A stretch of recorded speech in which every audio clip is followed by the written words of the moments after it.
अस्सलाम वालेकुम viewers, welcome back to my YouTube channel and Facebook page. आज की इस वीडियो में मैं आपको मस्टूरिन सिरप के बारे में कंप्लीट रिव्यू करूंगा कि मस्टूरिन सिरप को बेसिकली किन किन कंडीशन में इस्तेमाल किया जाता है।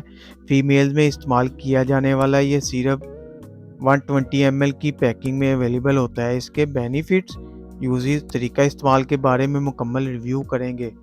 मस्टूरिन सिरप जो है बेसिकली हर्बल प्रोडक्ट है, ये होम्योपैथिक प्रोडक्ट है और जो कि फीमेल्स डिसऑर्डर्स में बहुत ज़्यादा इस्तेमाल की जाती है।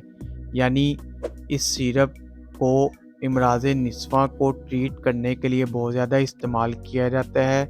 ये वीडियो ख़ास तौर पर उन फीमेल्स के लिए बनाई गई है जो इन बीमारियों और इन अमराज़ का शिकार हैं।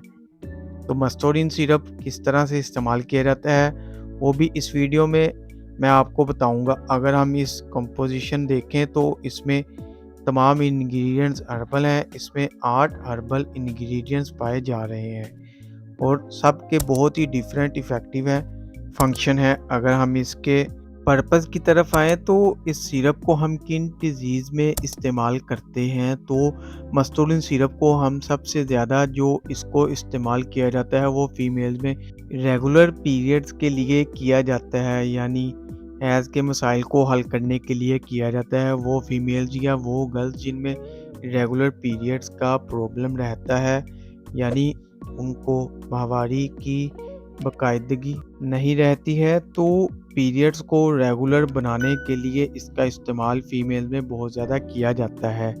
इसके अलावा पेनफुल पीरियड्स जिन फीमेल्स में होते हैं उसमें भी मस्टूरिन सिरप का इस्तेमाल किया जाता है। इसके अलावा बहुत ज़्यादा हैवी पीरियड्स होते हैं तो उसमें भी मस्टूरिन सिरप का इस्तेमाल किया जाता है। यानी हर तरह के मेंस्ट्रुअल प्रॉब्लम में मस्टूरिन सिरप का इस्तेमाल किया जाता है। इसके अलावा लकोरिया लकोरिया भी फीमेल्स में होने वाली एक बहुत बड़ी कॉम्प्लिकेशन है जो कि कॉमन है, जो कि बहुत ज़्यादा फीमेल्स में इसकी वजह से बहुत सारी कॉम्प्लिकेशंस पैदा हो सकती हैं। अगर इसको ट्रीट ना किया जाए तो इससे फीमेल्स बहुत ज़्यादा वीक हो जाती हैं, वो कंसीव भी नहीं कर पाती और आहिस्ता आहिस्ता फीमेल बहुत ज़्यादा कमज़ोर होना शुरू हो जाती है। अगर इसको ट्रीट ना किया जाए तो लकोरिया को ट्रीट करने के लिए भी मस्तूरिन सिरप का इस्तेमाल किया जाता है। इसके अलावा आपने एक बात ये ज़रूर नोट करनी है कि इस सिरप को ड्यूरिंग प्रेगनेंसी कभी भी इस्तेमाल नहीं करना। प्रेगनेंसी से पहले आप इसको इस्तेमाल कर सकते हैं, लेकिन प्रेगनेंसी के दौरान आपने इसको बिल्कुल भी इस्तेमाल नहीं करना। इसके अलावा इस सिरप को PCOS यानी पॉलीसिस्टिक ओवरी सिंड्रोम की कंडीशन में भी इस्तेमाल किया जाता है।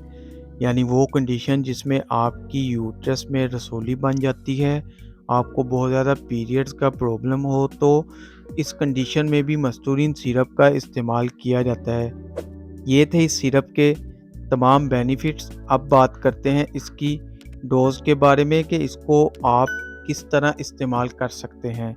अगर आपने रेगुलर पीरियड्स के लिए अगर आप इसको इस्तेमाल कर रही हैं तो आपने इसको पीरियड आने से 10 दिन पहले ही इस्तेमाल करना शुरू कर देना है और आपने रात को रोज़ाना सोने से पहले इसके 2 चम्मच पानी के साथ लेने हैं इस सिरप के। इसके बाद जब आपको पीरियड्स होंगे तो आपको पेन भी नहीं होगा। अगर आपको पेनफुल पीरियड होते हैं तो इर्रेगुलर पीरियड्स हैं तो वो भी रेगुलर हो जाएंगे। ये था इसका तरीका इस्तेमाल। इस सिरप को इस्तेमाल आप सिर्फ 1 महीना कर सकते हैं।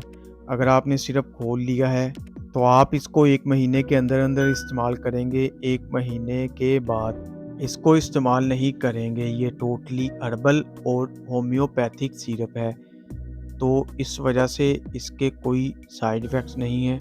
उम्मीद है आपको वीडियो पसंद आई होगी, तो वीडियो को लाइक और शेयर ज़रूर करें। चैनल को अभी तक सब्सक्राइब नहीं किया तो चैनल को सब्सक्राइब करना ना भूलें ताकि नेक्स्ट वीडियो की नोटिफिकेशन आप तक बआसानी पहुंच सके। शुक्रिया। अल्लाह हाफिज़।